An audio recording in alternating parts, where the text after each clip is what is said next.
What's going on, everybody? Mortem here, this time bringing you my review after 100% for Stalker 2, Heart of Chernobyl, which released a little while back on November 20th as the long-awaited next entry into the Stalker franchise that, while in possession of some really great gameplay, a non-linear story, an incredible atmosphere, some tense moments, it's also in possession of a great many bugs and technical problems. Now, they have released a big patch since the game launched, and even the review copies they sent out to initial reviewers also benefited from a day one patch, so these things are being addressed over time. But right now, this seems to be a pretty solid case of a great game buried under technical problems. But before we dive fully into that, to get my usual stuff out of the way, I review games after 100% all the time to set me apart from other reviewers on the platform, and while that does include the achievements, it also includes a lot more than that. There's a link below covering everything I go over, and my Steam profile is public and linked below as well. Now, in the case of Stalker 2, you can pretty much already find a guide for just about everything because the game's been out for a little while. I did have to translate a couple of them into English to actually use, but most of it's pretty well done, especially by the time this video is going up. But there are two that I want to mention, the one for the full map clear called The 4 Wins, and another achievement called Bingo. These two seem to be various shades of busted,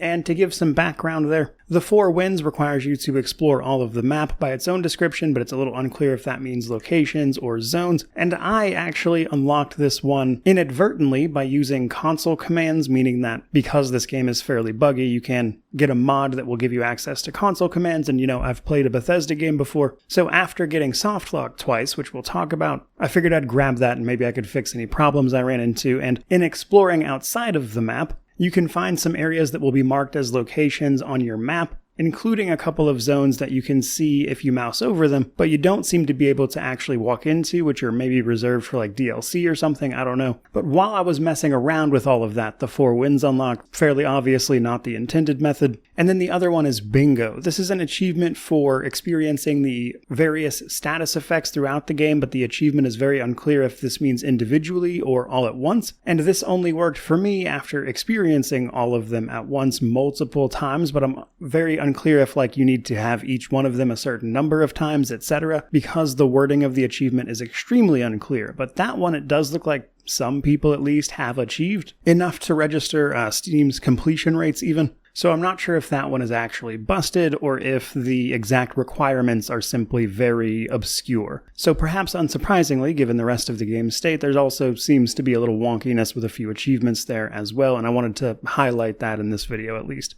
Though I will say this one did take me a little bit longer than normal because Thanksgiving week here in the US, so I've had a lot of family events to attend to. And just to throw it in here somewhere, I did pay for this one myself. I actually bought the Ultimate Edition, which is like $109 in the US. So no review copy or anything like that to report. But let's dive a little deeper into this game. So basically the main thing I want to get across here is this game has some really incredible moments, from the nonlinear story leading to up to 4 different endings in your path through the zone. Things like the weather, the intensity of things like combat, etc. But unfortunately, all of those moments tend to be punctuated by larger problems the game has, like systems not working properly, bugs, soft locks, etc. And while I have no doubt eventually those will be fixed, and this will likely be an incredible game at that point, at the time of this review, it's definitely a game that is rough around the edges, albeit still pretty playable. So I would say your enjoyment of this one is likely going to come down to the severity and your tolerance of the bugs you may or may not run into, because the rest of the game surrounding those things is a ton of fun, and while the exact genre might not be for everybody, as this sort of open world FPS, almost like survival type thing, wound up being more fun than I expected, as it's a little bit outside of my normal wheelhouse, I would say most of its predecessors were largely cult classics. But kicking it off properly, let's get into the technical side of these things. So most of what I encountered personally were a lot of minor bugs, and then some more serious ones like story softlocks or side quests bugging out. Now there are workarounds for all of these. You can find a lot of guides on Steam about just that, as a matter of fact, and that patch that I mentioned has actually been fixing a few of these, but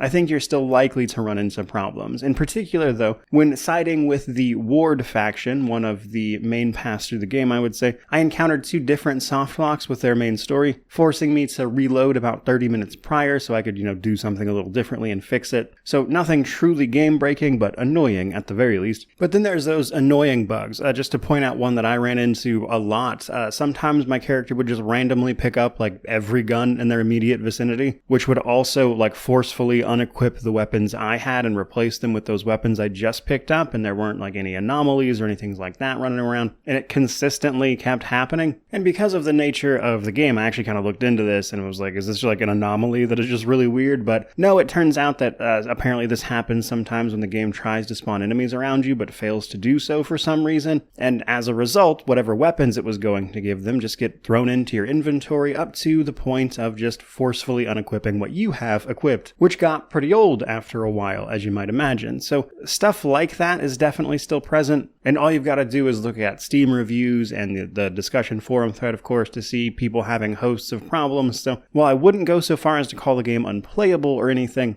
it's got a fair few issues that are likely to annoy you over time, and hopefully over time they get all of that sorted out. Moving on to difficulty though, the game does feature 3 different difficulties: Rookie, Stalker, or Veteran. You can set and change these as you please. The primary thing they seem to affect is enemy damage. It doesn't actually tell you what these do, so I have to guess a little bit here, but after messing around with all of them, the best I can tell is that it changes how much damage, of course, enemies are actually doing. Now, the thing is, difficulty like this, especially in a game like this where progression is primarily down to gear, especially your armor, this means that difficulty is kind of front-loaded, and over the course of the game, kind of slowly becomes irrelevant. So while Veteran starts out very hard with you dying pretty easily, once you go out of your way to go get some armor that will put a stop to most of that incoming damage and give you the chance to heal with the abundant amount of supplies on every difficulty, then you're going to be fine. Now, that latest patch I mentioned did actually buff rookie difficulty even more, making that technically easier. So from the patch notes, I know that difficulty is actually also increasing your player damage. So that's something, I suppose. But basically that difficulty seems to primarily affect the early game, and honestly, as the game progresses, becomes less and less of a factor, based on, of course, how adequately your character is kitted out. That brings us to the story setup and my thoughts on it, though.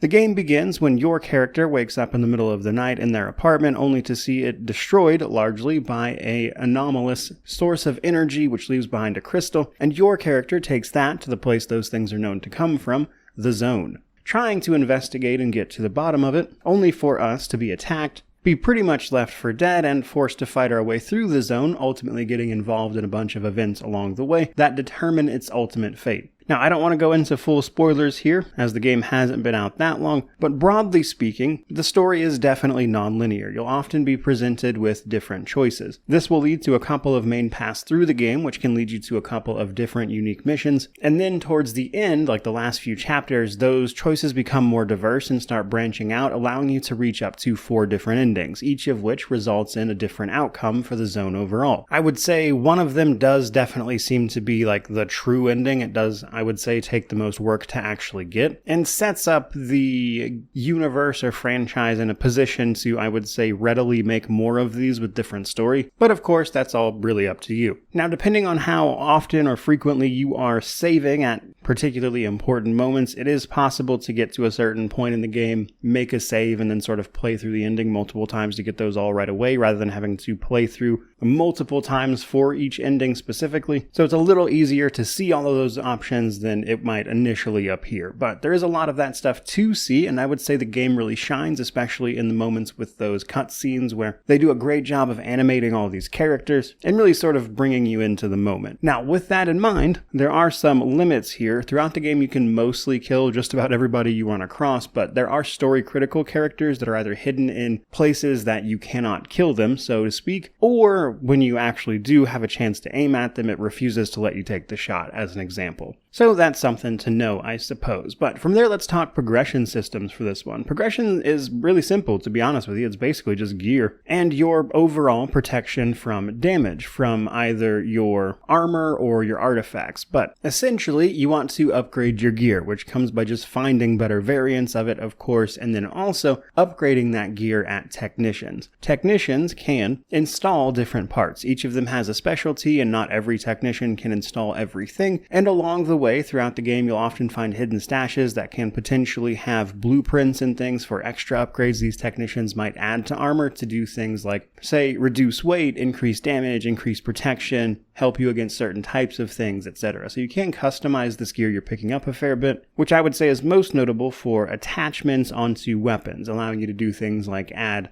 silencers or different types of scopes, etc. Of all of that, I would say armor is the most important because it's going to dictate how much damage you take from basically everything, and a really good piece of armor can take you all the way through the entire game without too much of a hassle. That said, though, the entire world map is static. A lot of items and stuff are in a set place, so once you learn where those are, you can just go get them and have a much easier time of things. But then we have artifacts. So one of the core pieces of the zone is that you can find and use artifacts out in the world. They come in two variants, sort of regular and the big important ones, each of which has a lot of different effects. Now, some of these come with like passive radiation poisoning while you have them equipped. That is to say, your radiation will tick up. So you either have to have a way to protect against that, or remember to unequip them when you're not using them. Now, I would say these artifacts are what is likely to mix up the gameplay the most, as it honestly could be a fairly standard FPS otherwise, but while none of these are truly necessary to use, they do have the potential to do a lot of like fun different stuff, and are worth investigating for sure. You'll find these by utilizing a scanner to track them down inside areas of anomalous activity, which we'll talk a little bit more about momentarily, but avoiding these anomalies becomes a pretty big part of the core loop. The last thing I want to mention here for progression is that initially the repair costs for all this gear were very high, to the point where it was actually kind of frustrating to be able to use a lot of it, especially the higher end stuff, because you constantly had to be making money in order to keep up with the repair costs. But this latest patch has toned that down a little, which was a very welcome change for somebody like myself. But that brings us to the gameplay and world side of things. So this game area is just a large open world that you're free to explore largely up to the point of your own limits. Now, some stuff is locked off behind story, of course, but nobody's really keeping you from going anywhere if you have the skill to do so. Along the way, we're going to be running into those anomalies everywhere that I mentioned,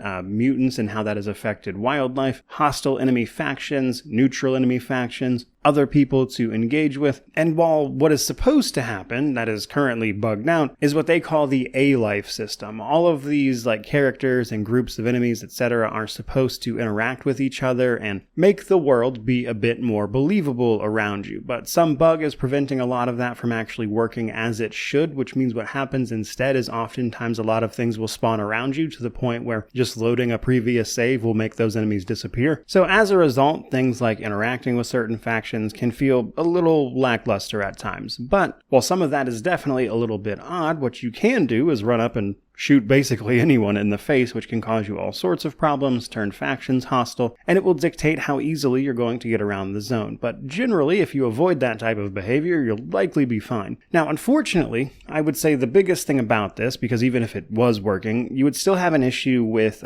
risk versus reward. So one of, I would say, the key things this game struggles with is rewarding the player for the thing they are doing in a manner that feels consistent. And what I mean by that is, like, even with this latest patch, a lot of mutants in the game, the bloodsuckers, the chimeras, generally just aren't worth killing because your reward for killing them is nothing. So unless there's a story reason to do so, there's not much of a point in engaging with them because these mutants have abilities of their own and they take potentially hundreds of rounds of ammunition to put down. Even the most high-powered weapons, which will one-shot human enemies later on, still take a ton of ammo to put these larger creatures down. And again, your reward for that is essentially nothing, meaning that 9 out of 10 mutants are simply best avoided because outside of the really weak ones like the blind dogs, they're just not worth the effort to kill. Again, unless they are specifically tied to a quest or something that you need to deal with. Now, it does seem that they got the memo here at least a little bit because this latest patch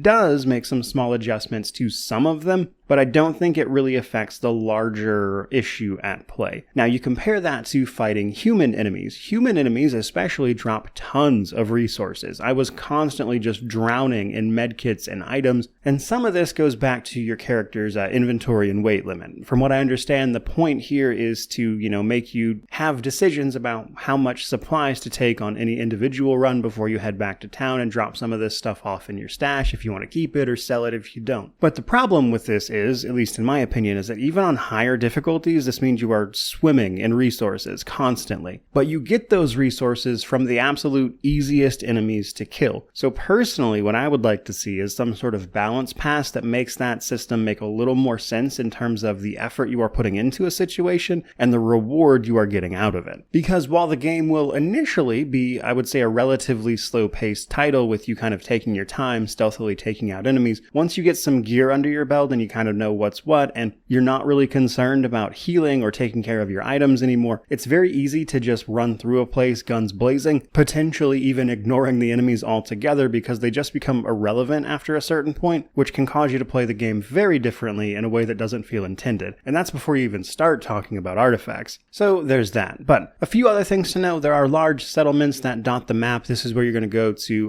potentially rest and advance time or seek shelter from anomalies, or emission storms, I should say. But also buy and sell your gear, repair things, anything you need to do basically. Now, from these main settlement hubs, you can activate a very limited version of fast travel where you can talk to the guides there who will then teleport you to one of the other settlements. Otherwise, you're going to be walking around this open world quite a bit, which with our character's relatively limited stamina can be a bit of a slog, which on top of the A-Life system spawning enemies kind of bizarrely can be a little bit tedious at times, frankly. So there's that. What this game does have in spades is incredible atmosphere, like the emission storms coming in that you have to seek shelter from, just in general inclement weather, not to mention all the anomalies that you have to avoid. Now, you can get to a point where you recognize most of these right away. None of them are particularly super well hidden outside of one, which just sort of spins you around before spitting you out. But in some places where those anomalies are more part of the exploration, you have to sort of carefully pick your way through them, especially if you want the artifact that is causing a lot of them to begin with. And that's to say nothing of all the little environmental details and, of course, the side quests. So as you defeat enemies, humans especially, and you can also find them, you can pick up things like PDAs and notes, which will give you the locations of various stashes that you can go and explore, which gives you a reason to go and hunt down individual ruins and see what's there and poke your head around, which can then lead to the rewarding find of artifacts or cooler weaponry, armor, etc. So I think that part of the exploration, especially because of the atmosphere on top of it, is really well done. And while I initially expressed some concerns in my first impressions video about the number of environments, that is something that gets alleviated later on. You go to some more diverse places, and I think overall